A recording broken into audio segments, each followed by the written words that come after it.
Hello বন্ধুরা, একটা সুন্দর সকালে যদি একটা সুন্দর জায়গার সন্ধান দেওয়া যায় তাহলে কিন্তু বেশ ভালো লাগে।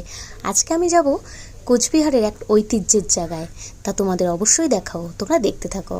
আর সকাল সকাল ঘুম থেকে উঠে একেবারে স্নান টান করে কিন্তু আমরা প্রত্যেকে রেডি হয়ে গেছিলাম। এখানে আমার ফ্যামিলির সবাই ছিল, কারণ আমরা যাব আজকে কোচবিহারের রাজবাড়িতে।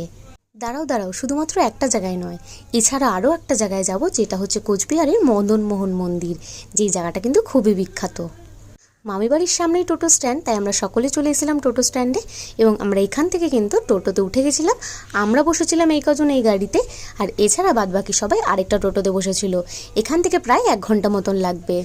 এখানে মা, 2 দিদা, দিদি, বোন, আমি সবাই মিলে বসেছিলাম। আর ওই দিকের গাড়িতে মামি, মাসি, মামা সবাই মিলে বসেছিল। সত্যি বলছি, আমার কিন্তু গ্রামের মধ্যে এই জায়গাগুলো সবচেয়ে বেশি পছন্দ হয়েছে, কারণ আমাদের এখানে এরকম খোলামেলা জায়গা কিন্তু এখন আর দেখাই যায় না। আর আমরা পৌঁছে গিয়েছিলাম প্রথম গন্তব্যস্থলে, যেটা কিন্তু কোচবিহারের মদনমোহন মন্দির। তো চলো ভেতরে ঢুকে তোমাদের অবশ্যই দেখাবো এখানে কি নিয়মকানুন আছে। প্রথমে ঢোকার সাথে সাথেই তোমাদের একটা জায়গায় জুতো রাখতে হবে, যেটা কিন্তু একদমই ডান হাতের দিকে ছিল আমার। জুতো রেখে তোমাদের কিন্তু এইভাবে মন্দিরের দিকে হেঁটে যেতে হবে, তবে একদমই তোমাদের গরম লাগবে না। আর আমরা খুব ভালো বুঝতে পেরেছি, কারণ আমরা গেছিলাম একদম গরমকালে। সত্যি মন্দিরের সামনে বেদিটা কিন্তু অসাধারণ ছিল। তোমাদের দূর থেকে গোবিন্দের দর্শন করাই, কারণ এখানে অনেক পুলিশ ছিল। এখানে আমার পছন্দের একটা ঠাকুর, যেটা কিন্তু এখানে বিরাজমান ছিল, আমার পছন্দের মা কালী, যার পরিচালনায় আমি চলি। তার দর্শন নিয়ে আমি চলে এসেছিলাম মন্দিরের পেছন দিকটায়। এই জায়গাটা কিন্তু সত্যি অসাধারণ, কারণ এখানে কিন্তু বিশাল বড় করে রাস হয়, তোমরা আশা করি সবাই জানো। আর মন্দিরের বাইরে এরমভাবে পুজো দেওয়ার জন্য অনেক ডালা পাওয়া যাচ্ছিল, তোমরা যারা চাও তারা কিন্তু পুজো দিতেও পারো।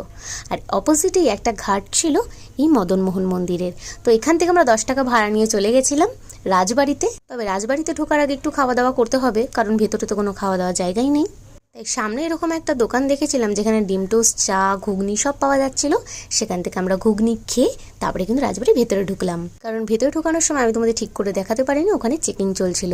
আর 25 টাকা মাত্র মাথা পিছু। সত্যি কথা, মাথার উপরে কিন্তু বিশাল কড়া রোদ থাকলেও একটা সুন্দর ফুরফুরে মিষ্টি হাওয়া দিচ্ছিল, যেটা কিন্তু মনটাকে একদম শান্ত করে দিচ্ছিল। তোমরা কারা কারা রাজবাড়ি এখানে থাকো আমাকে কিন্তু অবশ্যই জানিও। আর আমার তো ভীষণই ভালো লাগছে, কারণ এরম একটা জায়গায় যারা থাকে তাদের মন কিন্তু সত্যিই সুন্দর হয়। আর এদিকে রোদের মধ্যে আমার দিদির অবস্থা দেখো, দিদির ছেলে কিন্তু ভীষণ আনন্দ ছিল।